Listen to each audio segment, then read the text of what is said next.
ரஜினிகாந்த் மற்றும் கமல்ஹாசன் இருவரும் இணைந்து படம் பண்ண போவதை உறுதி செஞ்சுட்டாங்க. சமீபத்தில் நடைபெற்ற விழாவில் ரஜினிகாந்த் மகள் சௌந்தர்யா ரஜினிகாந்த் கமல்ஹாசனின் ராஜ் கமல் பேனரில் அப்பா படம் பண்ண போகிறார் என்பதை அறிவித்து விட்டார். கூலி படம் சொதப்பிய நிலையில் ரஜினிகாந்த் மீண்டும் லோகேஷ் கனகராஜ் இயக்கத்தில் நடிக்க விருப்பமில்லை என தகவல்கள் வெளியாகியிருக்கு. ரஜினிகாந்த் மற்றும் கமல்ஹாசன் நடிக்கும் படத்திற்கு லோகேஷ் சொன்ன கதையும் ரஜினிக்கு பிடிக்கலையாம்.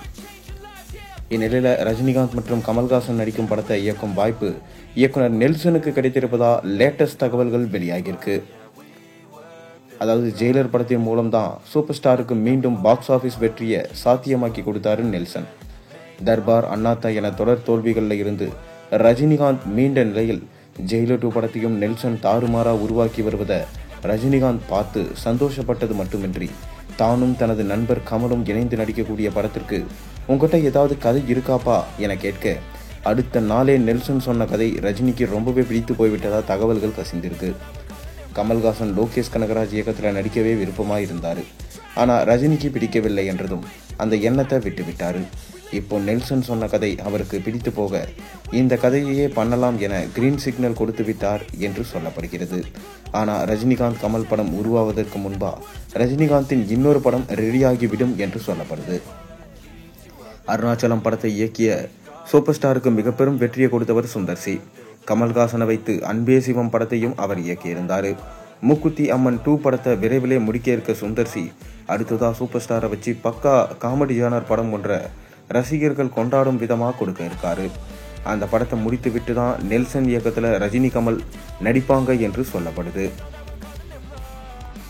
இதனால கோலிவுட்டே இப்போ ரஜினி கமல் படத்தை எதிர்பார்த்து காத்து கொண்டிருக்கு. ஏன்னா ஜெயிலர் படம் எந்த அளவுக்கு வெற்றி என்பது உங்களுக்கு அனைவருக்கும் தெரியும். மேலும் ஜெயிலர் 2 படம் கண்டிப்பாக 1000 கோடிக்கு மேலே வசூல் சாதனை ஈட்டும் என்று நம்பப்படுது. அதுவே அந்த அளவுக்கு எதிர்பார்ப்பு இருப்புனா கண்டிப்பாக ரஜினி கமல் படத்துக்கு 1500 கோடிக்கு மேலே பாக்ஸ் ஆஃபீஸ் கலெக்ஷனில் வரும் என்றும் கண்டிப்பாக தமிழ் சினிமாவில் ஒரு மிக பெரும் சாதனையாக இருக்கும் என சொல்லப்படுது. ஆனாலும் லோகேஷ் கனகராஜ் இந்த படத்திலிருந்து நீக்கியது அனைவருக்கும் வருத்தம் தான். இது லோகேஷ் கனகராஜ் அவருக்கே அவர் வச்சுக்கிட்ட சூனியம் என்று தான் நம்ம சொல்லணும். காரணம், அவர் எடுத்த கூலி படம் சுத்தமாக லாஜிக்கே இல்லாத ஒரு படம். மக்களோட மிக பெரும் ட்ரோலுக்கு ஆளான படம்னா நம்ம கூலி படத்தை சொல்லலாம். இதனால தான் லோகேஷ் அடுத்தடுத்து அடி வாங்கி இன்னைக்கு எங்கே போனார்னே தெரியாமல் போயிட்டாரு. தொடர்ந்து அவர் மீண்டு எழுந்து வருவாரா என்பதை பொறுத்திருந்து பார்ப்போம். நீங்கள் ரஜினி கமல் படத்துக்காக எந்த அளவுக்கு வெயிட் பண்ணுறீங்க?